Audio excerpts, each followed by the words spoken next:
My phone wouldn't stop vibrating. At first I thought it was another work emergency. It was 6:17 in the morning. Nobody should be calling this much at that hour. Still half asleep, I grabbed my phone from the nightstand. 32 missed calls. Over 100 messages. Dozens of notifications. My stomach tightened. What the hell? I opened my messages first. Lucas, call me now. Then another. Don't go online until we talk. Then another. Seriously, Ethan, call me. My heartbeat started speeding up. I tapped on social media. The moment the app loaded, I froze. My face was everywhere. People I didn't know were tagging me, commenting on old photos, sending angry messages. Some called me selfish. Others called me toxic. A few called me worse. My hands started shaking. I had no idea what was happening. Then I saw Sophie's latest post. The video had over 3 million views. 3 million. I clicked on it. The screen showed Sophie sitting on her couch. Her eyes were red. Tears ran down her cheeks. Soft piano music played in the background. I knew that setup. She used it whenever she wanted maximum engagement. For a second, I felt worried. Had something happened to her? Then she started talking. I've stayed silent for a long time, she said through tears. But I can't keep protecting someone who hurt me. My chest tightened. Someone who hurt me. What was she talking about? The comments were moving so fast I could barely read them. You're so brave. We support you. Expose him. Men like him deserve consequences. I kept watching. I spent years loving someone who never truly cared about me. I sat up straight. No. The word escaped my mouth before I realized it. No. That wasn't true. Not even close. I supported his dreams while mine were ignored, Sophie continued. I kept giving and giving until there was nothing left of me. I felt like I had been punched. Every sacrifice I had made flashed through my mind. The overtime shifts. The weekends I spent helping her film content. The money I gave her when her channel wasn't making anything. The nights I stayed awake encouraging her when she wanted to quit. Had all of that meant nothing? My phone rang. Lucas, I answered immediately. What happened? I asked. There was silence on the other end. Then a sigh. I was hoping you'd call before watching it. I already watched it. Another sigh. Ethan, what happened? You tell me. Tell you what? The internet thinks you're some kind of monster. I rubbed my forehead. This is insane. I know. No, Lucas, you don't understand. None of that happened. I believe you. His answer came instantly. That almost made me emotional. Almost. Because right now confusion was stronger than anything else. Have you talked to Sophie? He asked. Not yet. Then do it fast. I ended the call and immediately dialed Sophie's number. It rang 3 times. Then she answered. Hello? Her voice sounded calm. Too calm. Sophie, what are you doing? Silence. What are you talking about? She asked. I couldn't believe what I was hearing. The video. Another pause. Oh, just one word. Oh, like this wasn't destroying my life. Sophie, why would you post that? It was my truth. No, it wasn't. Her voice became colder. It was my experience. I stood up and started pacing around my apartment. Your experience? You told millions of people I never supported you. You didn't support me emotionally. I laughed. Not because anything was funny. Because I couldn't process how ridiculous it sounded. I helped build your career. That's not the same thing. Sophie. No, Ethan. Her voice cut through mine, sharp, final. It's over. I stopped walking. For a moment, neither of us spoke. After 4 years together, this was how it ended? Through a video? Through strangers? You know that's not what happened, I said quietly. Her breathing was the only sound I heard. Then she spoke. It doesn't matter anymore. My stomach dropped. What? It doesn't matter. I couldn't believe it. The truth didn't matter. Our history didn't matter. Everything we had been through didn't matter. Before I could respond, the call ended. She hung up. Just like that. I stared at the screen. The apartment suddenly felt empty, cold, unfamiliar. I opened social media again. The video had gained another 50,000 views. Thousands more comments. Thousands more people judging me. People who had never met me. People who knew nothing about our relationship. Then I noticed something else. Sophie's follower count. It was climbing in real time. Every refresh showed bigger numbers. 10,000 more, 20,000 more, 50,000 more. By noon, she had gained nearly 200,000 followers. Brands were commenting. Influencers were supporting her. Everyone had already decided she was the victim, and I was the villain. Nobody wanted my side. Nobody cared about facts. They only cared about the story they had been given. I sat on the edge of my bed and stared at the screen. For the first time in years, I felt completely powerless. The woman I loved hadn't just broken up with me. She had done something worse. She had turned my pain into content, and the entire internet was cheering her for it. As more notifications flooded my phone, a terrible realization settled into my chest. This wasn't a breakup. This was a public execution. For 3 days, I barely left my apartment. Every time I opened my phone, there were new messages waiting for me. Most of them were hateful. Some people told me I deserved to suffer. Others wished bad things would happen to me. The worst part wasn't the strangers. It was the people who actually knew me. Some stopped replying. Some unfollowed me. A few quietly disappeared from my life. It was amazing how quickly people could believe the worst about someone, especially when millions of others were doing the same. I sat at my kitchen table one evening, staring at a cold cup of coffee. My phone buzzed again. "Lucas, open the door." I frowned. "What?" "The door." I looked toward my apartment entrance. A second later, someone knocked. I walked over and opened it. Lucas stood there holding a paper bag. "You look terrible," he said. "Thanks. You're welcome." He pushed past me and entered. A familiar smell filled the room. Burgers. My stomach growled immediately. Lucas smiled. "Thought so." 20 minutes later, we sat in silence while eating. For the first time in days, I felt almost normal. Almost. Then Lucas finally spoke. "You still haven't told your side." I looked down. "What's the point?" "The point is that people only know her version. They already made up their minds." "Not everyone." I shook my head. "They love her." "No," Lucas said. "They love the story." That made me pause. He continued. "People love heroes and villains. Sophie gave them both." I hated how true that sounded. Lucas leaned back. "Tell me something." "What? When did things start changing?" I didn't answer immediately. Instead, my eyes drifted toward an old photo sitting on a shelf. It was taken 4 years ago, back when everything felt simple, back when Sophie and I were happy, back when she wasn't famous, back when we were just two people chasing dreams together. "I remember her first video," I said quietly. Lucas listened. "She got 12 views." He laughed. 12. 12. A small smile appeared on my face. Sophie was devastated. I remembered that night perfectly. She had sat on our couch holding her phone. I worked 8 hours on this. I had wrapped my arm around her. Then make another one. What if nobody watches? Then make another one after that. She smiled through tears. "You always say that." "Because it's true." The memory hurt. Not because it was bad. Because it wasn't. There was a time when we genuinely loved each other. A time before followers, before sponsorships, before everything became content. For the next hour, Lucas listened while I talked.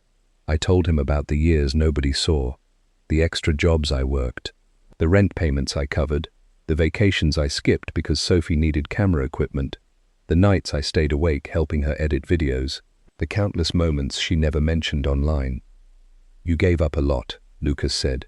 "I wanted her to succeed, and she did." I nodded. "Yeah." The problem was that success had changed things. At first it happened slowly. A bigger audience, more attention, more money. Then came the sponsorships, the events, the interviews, the endless need to stay relevant. Somewhere along the way, our private life stopped being private. Everything became material, every argument, every disagreement, every emotional moment. It all turned into content. Even then, I kept making excuses for her. Because I loved her. Because I thought things would get better. Because I believed the woman I met 4 years ago was still there. Maybe I was wrong. My phone suddenly buzzed. Lucas looked at me. "You gonna check it?" I sighed and picked it up. Another notification. A new post about Sophie. I almost ignored it. Then something caught my eye. The account wasn't a fan page. It was a small creator I had never heard of. The post contained screenshots. My heart skipped. "What is it?" Lucas asked. I stared at the screen. The screenshots showed comments Sophie had made months earlier, comments that directly contradicted things she claimed in her breakup video. One screenshot showed her calling me supportive. Another praised me for helping her career. Another thanked me publicly for always believing in her. I blinked. What? Lucas moved closer. What happened? I handed him the phone. His eyes widened. Well, that's interesting. The creator had written a simple caption. If Ethan was always toxic, why did Sophie spend years publicly praising him? Thousands of people were already commenting. For the first time, not everyone was agreeing with her. Questions were appearing. Doubts were spreading. Tiny cracks were forming in the perfect story. I refreshed the page. The post had gained another 1,000 shares. Then another, and another. My pulse quickened. Maybe people weren't as blind as I thought.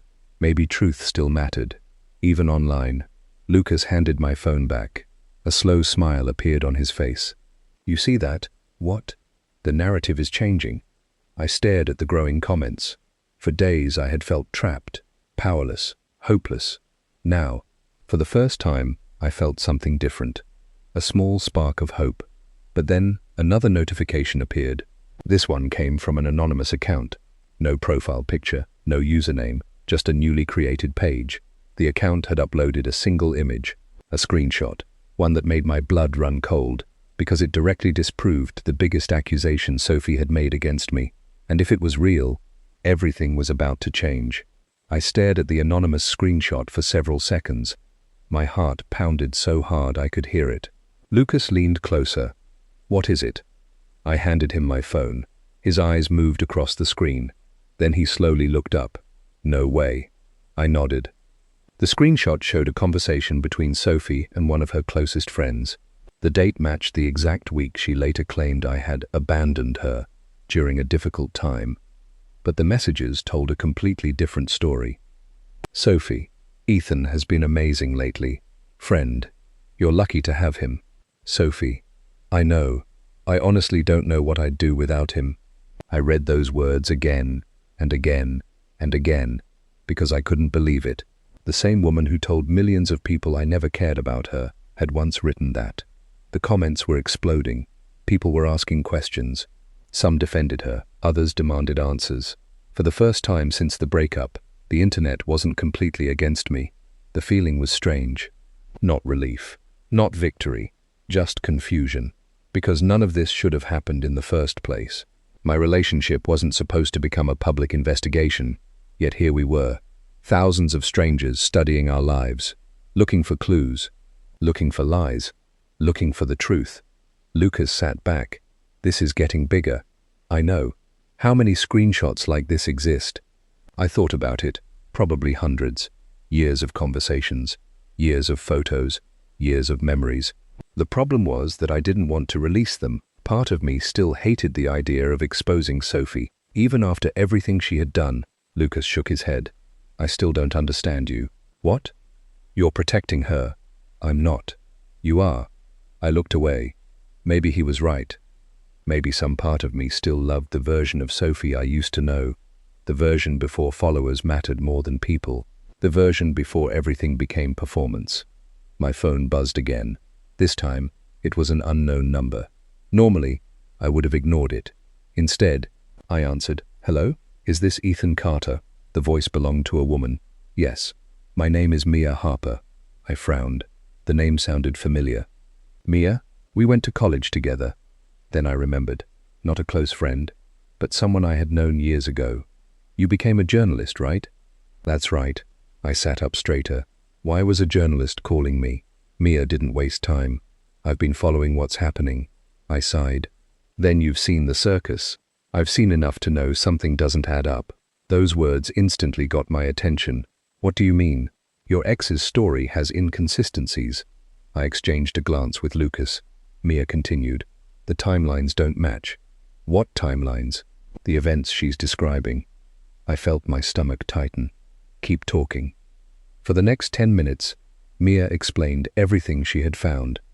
She had reviewed Sophie's videos, old posts, interviews, archived content.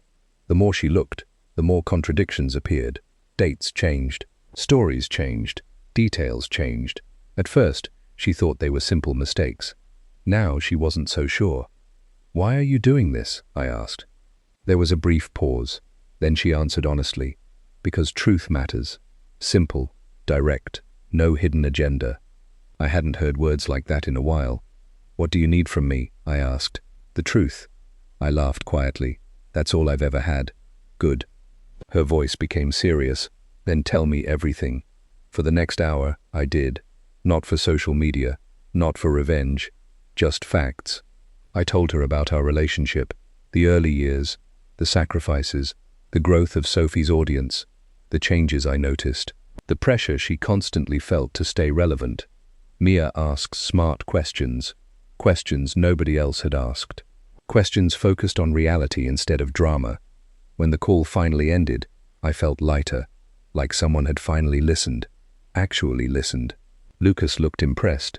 "She seems sharp." "She is. You trust her?" I thought for a moment. "More than I trust the internet." That earned a laugh. For the first time in days, things felt different. Not better, not yet, but different. The blind hate was fading. Questions were replacing certainty. People were starting to investigate, and the more they investigated, the more problems they found. By evening, several online creators had started discussing the contradictions. Small channels first, then bigger ones. Some remained neutral. Others openly questioned Sophie's story. The internet was changing direction, slowly, but visibly. Then, just before midnight, my phone buzzed again. Another message from Mia. Only this time, it wasn't a question, it was a screenshot. I opened it, and instantly froze. My blood turned cold. Because what I was looking at wasn't just another contradiction. It was evidence, real evidence. Evidence suggesting Sophie had been planning breakup content weeks before our relationship actually ended. I stared at the screen, unable to breathe, unable to think. If this was real, then the breakup video hadn't been emotional. It hadn't been spontaneous. It hadn't even been honest. It had been planned. And suddenly, I realized something terrifying. The woman I loved might have started turning our relationship into content long before I ever saw it coming. I didn't sleep that night. Every time I closed my eyes, I saw the screenshot again, the message Mia had sent, the message that could change everything. I sat on my couch at 2:13 a.m., staring at my phone. My coffee had gone cold hours ago, but I didn't care. I opened the screenshot for what felt like the 100th time. The conversation was between Sophie and her manager, Daniel Brooks. The date hit me first. 3 weeks before our breakup. 3 weeks. At that point, we were still together. We were still having dinner together, still making plans, still talking about our future. At least, I thought we were. I looked at the messages again. Daniel. Relationship content is slowing down. Sophie. I know. Daniel. People engage more with breakups than happy couples. A long pause followed. Then the message that made my stomach turn. Sophie. I've been thinking about that. I swallowed hard. My chest felt tight. I kept reading. Daniel. If you play this right, you'll double your audience. Sophie. You really think so? Daniel. People love heartbreak content. The screenshot ended there, but it was enough, more than enough. I felt sick, not angry, not yet, just sick. Because for the first time, a horrible thought entered my mind. What if the breakup wasn't simply about us? What if it was also about numbers, followers, views, engagement, growth? The things Sophie had become obsessed with. My phone buzzed. Mia, we need to talk. I immediately called her. She answered after one ring. You're awake? Obviously. I figured. I ran a hand through my hair. Tell me, this is fake. There was silence. Then she sighed. I don't think it is. My heart sank. How did you get it? A source. Who? I can't tell you. I knew enough about journalism to understand. Still, it was frustrating. Mia, this changes everything. I know. No, you don't. My voice cracked. For the first time since this nightmare started, emotions hit me all at once. The betrayal, the humiliation, the confusion, everything. I thought she loved me. The words escaped before I could stop them. For several seconds, neither of us spoke. Then Mia finally answered. Maybe she did. I laughed bitterly. People don't do this to someone they love. No, she said quietly. Usually they don't. After the call ended, I sat alone in silence. The apartment felt different now, like every memory inside it had changed. I looked around the room. The couch where we watched movies, the kitchen where we cooked together, the shelf filled with photos. Everything reminded me of her. Everything hurt. I stood up and walked toward the bookshelf. A framed picture sat near the edge. It showed Sophie and me at the beach 2 summers ago. We looked happy. Genuinely happy. I picked it up. For a moment I smiled. Then I noticed something. A small note tucked behind the frame. I had completely forgotten about it. Carefully, I pulled it out. The paper was old and slightly folded. My chest tightened as I read the handwriting. Sophie's handwriting. Thank you for believing in me when nobody else did. One day I'll make you proud. I love you. I stared at those words. A painful ache spread through my chest, because that Sophie had felt real. That Sophie had loved me. So what happened? When did she disappear? When did followers become more important than people? I didn't have answers, only questions. The next morning, things got worse for Sophie. The screenshots started spreading online, fast, much faster than anyone expected. People shared it everywhere. Reaction channels discussed it. Comment sections exploded. Some people still defended her. Others weren't so sure anymore. For the first time, public opinion was divided. By afternoon, another surprise arrived. A former employee of Sophie's posted a video. The woman claimed she had worked with Sophie for nearly a year. At first, nobody paid attention. Then she started sharing details. Specific details. Stories about staged emotional moments. Planned reactions. Carefully crafted narratives designed to maximize engagement. I watched the video twice, then 3 times. Each time, I felt worse, because the stories sounded believable, too believable. The internet reacted immediately. People started connecting dots. Old clips resurfaced. Past controversies returned. Questions multiplied. By evening, Sophie's comment sections looked completely different. Supportive messages still existed, but now they were mixed with doubt, mixed with criticism, mixed with anger. The perfect victim image was beginning to crack. My phone buzzed again. This time it was Lucas. Have you seen the latest video? Yeah. What do you think? I stared out the window. Rain had started falling outside. I don't know anymore. You okay? That question caught me off guard, because nobody had asked it in days. Was I okay? Honestly? No. Not even close. I felt betrayed, humiliated, exhausted, and somehow, despite everything, I still missed her, which made me feel even worse. No, I admitted. Lucas was quiet for a moment. Then he said something I'll never forget. The person you miss might not exist anymore. The words hit harder than I expected, because deep down, I knew he might be right. That night, I tried sleeping. I failed. Again. Around midnight, my phone lit up with a new notification. Another message from Mia. Short, direct, urgent. I opened it immediately. My eyes widened. Then my heart nearly stopped. Because a former member of Sophie's team had just agreed to speak, and according to Mia, this person possessed documents, messages, and recordings that could completely destroy Sophie's credibility. For the first time since the breakup began, I realized something. The truth wasn't just coming. It was getting closer, and when it finally arrived, nothing would ever be the same again. The next morning, I woke up to 23 missed calls. For a second, I thought the nightmare had started all over again. Then I noticed something strange. Most of the calls weren't from angry strangers. They were from people I actually knew, friends, co-workers, even a few relatives. My stomach tightened as I grabbed my phone. Before I could call anyone back, Lucas called again. I answered immediately. What happened? His voice sounded different, excited. Ethan, have you checked social media yet? No. Then do it. I sat up straight. What happened? The truth happened. My pulse quickened. I opened the app and froze. Everywhere I looked, people were talking about the same thing. The former team member, the evidence, the leaked documents, the recordings, the messages. Everything had gone public overnight. Millions of people were seeing it. Millions. The internet wasn't discussing our breakup anymore. Now they were discussing manipulation. One post had over 2 million views. Another had 5 million. Commentary channels were covering the story non-stop. Even people who had never heard of Sophie before were talking about it. I clicked on one of the videos. The creator spoke calmly.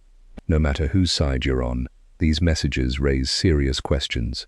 Then screenshots appeared. Real screenshots. Messages between Sophie and Daniel. Planning content. Discussing engagement. Talking about audience reactions. Treating emotions like marketing tools. I felt sick all over again. Not because the evidence existed, because it was real. Because every screenshot made it harder to deny what had happened. My phone buzzed, then buzzed again and again. Messages flooded in, but this time they were different, very different. I judged you too quickly. Sorry, man. Looks like we got the wrong story. Hope you're doing okay. I stared at the screen. Part of me wanted to feel satisfied. Part of me wanted revenge. Instead, I just felt tired. Extremely tired. Because none of these apologies could erase what happened. The threats, the humiliation, the sleepless nights, the feeling of watching my life fall apart. No apology could undo that. Around noon, Mia called. Have you seen the latest numbers? What numbers? Sophie's followers are dropping. I closed my eyes. For weeks, her audience had only grown. Now things were moving in the opposite direction. How bad? Bad. I didn't celebrate. Honestly, I couldn't. There was nothing enjoyable about watching someone's life collapse, even if they had hurt me. Mia continued.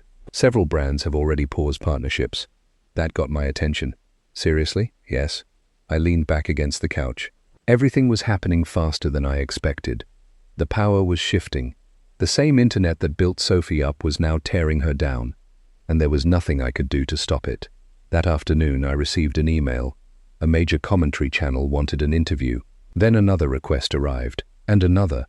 People wanted my side. Finally, after weeks of being treated like a villain, people actually wanted to hear me. Lucas loved the idea.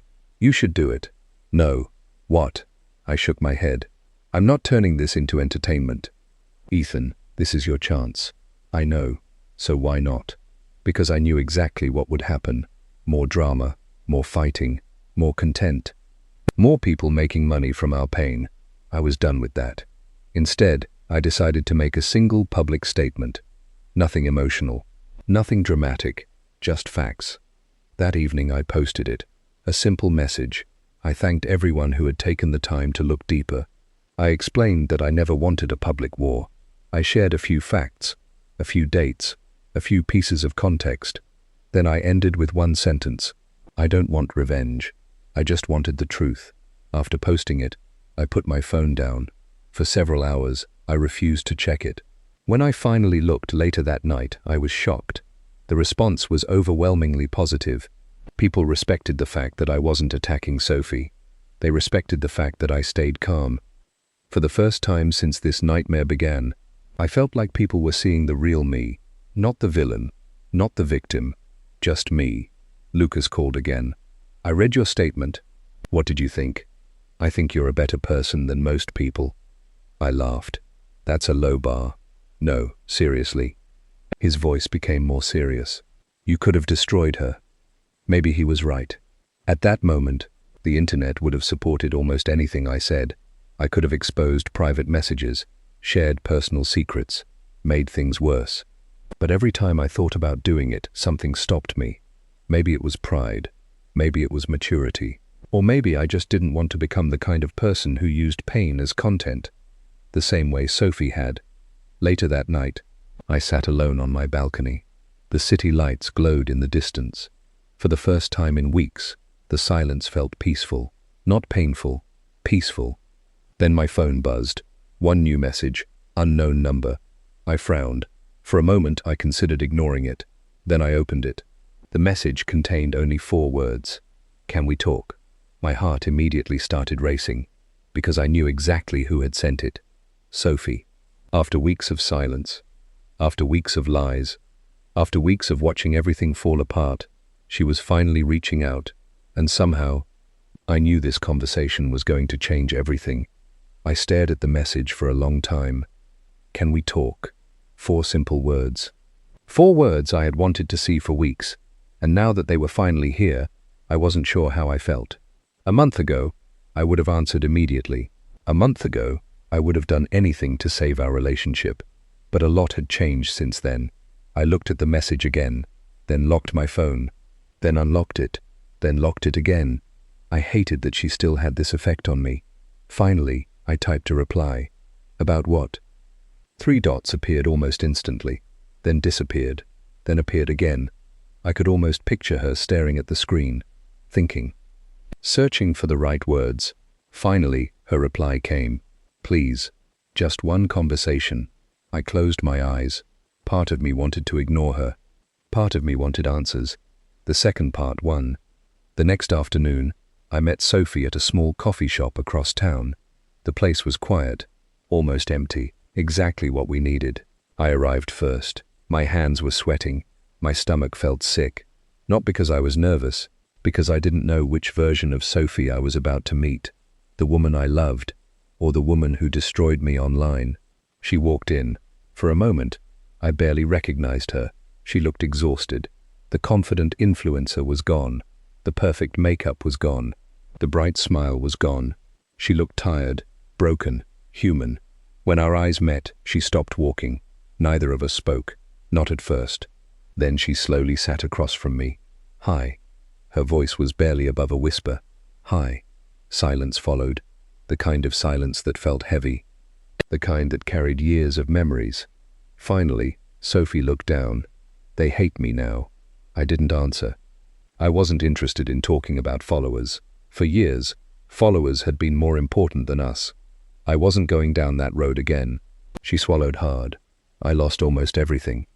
Still, I stayed silent, because I couldn't stop thinking about all the things I had lost too. My reputation, my peace, my trust, the future I thought we were building. Sophie looked up. Her eyes were red. I never thought it would go this far. That finally made me speak. You never thought what would go this far? Her face fell. The question clearly hurt. Good. Some questions should hurt. The backlash, she said quietly. The internet turning on me. I leaned back in my chair. And what about me? Her eyes filled with tears. What? You never thought about what would happen to me. She looked away immediately. And that told me everything. For several seconds, neither of us spoke. Then she whispered something I never expected to hear. No. The word hit me harder than I thought it would. Not because it surprised me. Because it confirmed my worst fear. When she posted that video, she hadn't thought about me at all. Not really. Not beyond the role I played in her story. I laughed softly. Not from amusement. From disappointment. Deep disappointment. I was just content. Wasn't I? She flinched. The reaction was instant, like I had hit a wound she couldn't hide. Ethan. No. For the first time during the conversation, I interrupted her. I need you to answer honestly. She nodded. Tears rolled down her cheeks. I took a deep breath. Did you plan it? The question hung between us, heavy, painful, unavoidable. Sophie stared at the table, then slowly nodded. The world seemed to stop. Even though I already knew, even though I had seen the messages, hearing it directly felt different. Much worse. Daniel convinced me it would help my audience. I closed my eyes. Of course, Daniel, the manager, the engagement expert, the man who saw people as numbers. But then Sophie said something important, something honest, something painful. He didn't force me. I opened my eyes. She was crying openly now. I made the choice. There it was. No excuses, no blaming, no hiding, just truth. For the first time since this nightmare began, Sophie was taking responsibility. And somehow, that made it hurt even more. I kept telling myself it wasn't that bad, she continued. I told myself people would move on. She laughed bitterly. I told myself you would be okay. I shook my head. I wasn't. The words came out sharper than I intended, but they were true. Every sleepless night, every hateful message, every lost friendship, every moment of humiliation, none of it had been okay. Sophie wiped her eyes. I know. No, you don't. She looked at me, and for the first time, I saw something that had been missing for weeks. Regret. Real regret. Not regret because she lost followers, not regret because she lost sponsors, regret because she finally understood what she had done. The realization seemed to crush her. I destroyed the best thing in my life. The words were quiet, broken, and for once, I believed her. The old version of me would have reached across the table, comforted her, told her everything would be okay. But that version of me was gone. She had helped kill him. We sat there for another hour, talking, remembering, hurting, healing. By the end, there was nothing left to say. The relationship was over. Some wounds were simply too deep. As we stood to leave, Sophie looked at me one last time. I wish I could fix it. I nodded slowly. I know. She opened her mouth as if she wanted to say more, then stopped. Instead, she turned around and walked away. I watched her disappear through the door, and strangely, I didn't chase her. For the first time, I didn't want to, because deep down, I finally understood something. Not every apology earns a second chance. Some only arrive to explain why there won't be one. That night, I returned home feeling lighter. Not happy, but lighter. Then my phone buzzed. A new notification. I opened it. My eyes widened. Sophie had just uploaded a brand new video, and judging by the title, she was about to tell the world something nobody expected. I stared at the notification. For a moment, I couldn't move. Sophie had uploaded a new video. After everything that had happened, millions of people were waiting to see what she would do next. Would she defend herself? Would she blame someone else? Would she attack me again? Honestly, I had no idea. My heart pounded as I opened the video. Within seconds, I noticed something different. There was no dramatic music. No emotional editing, no carefully chosen lighting, no sad thumbnail, no attempt to make herself look like a victim. It was just Sophie. Sitting alone, looking directly at the camera.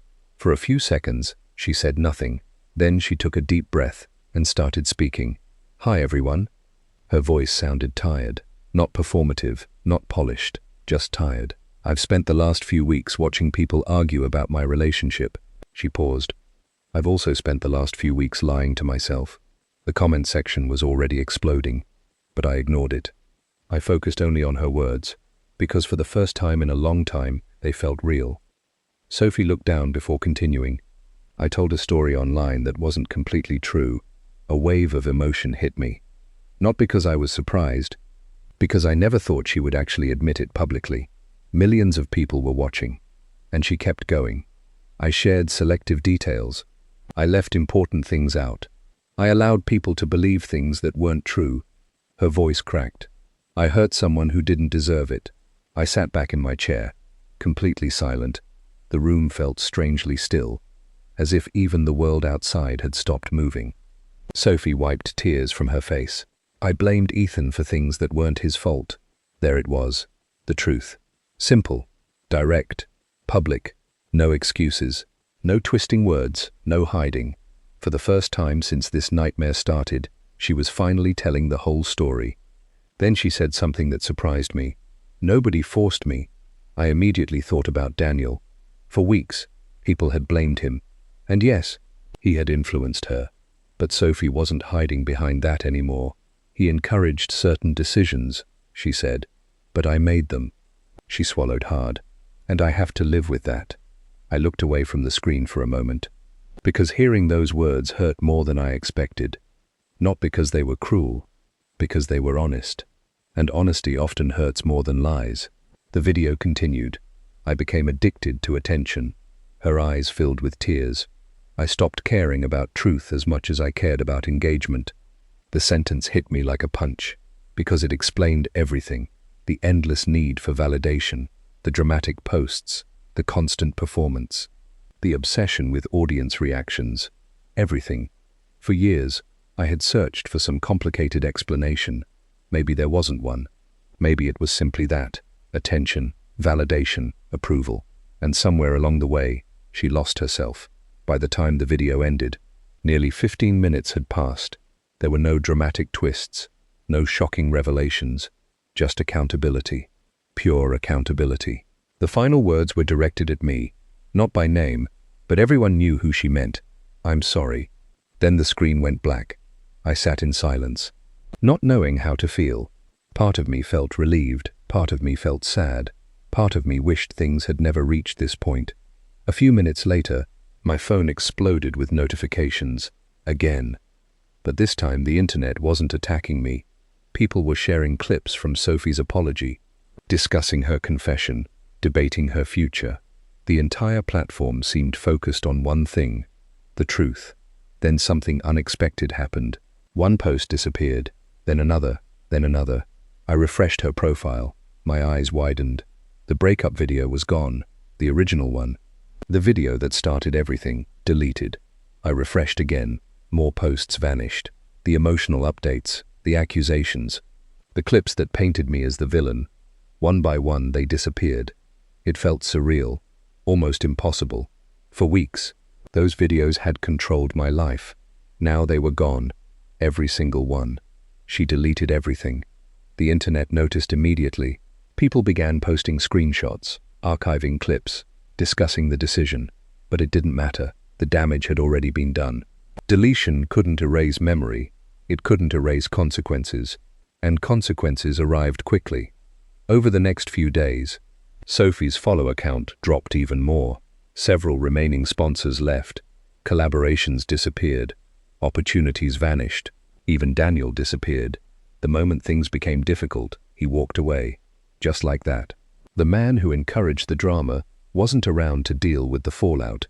Part of me found that fitting, very fitting. Meanwhile, something strange started happening in my own life. Things improved. Slowly, friends reached out. Co-workers treated me normally again. The hateful messages almost completely stopped. For the first time in months, I could breathe without feeling pressure in my chest. I could sleep. I could focus. I could live. One evening, while scrolling through my phone, I noticed a new message request. The sender made my heart pause. Sophie.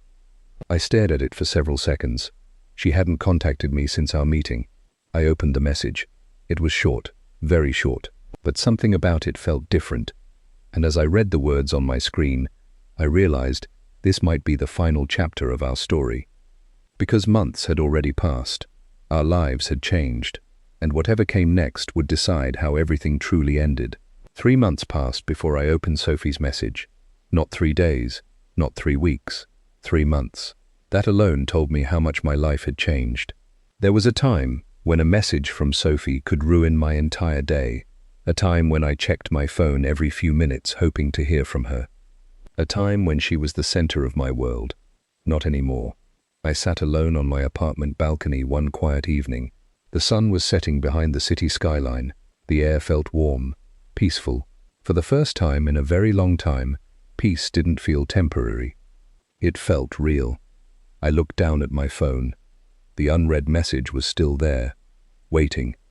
Finally, I opened it. The message contained only one sentence.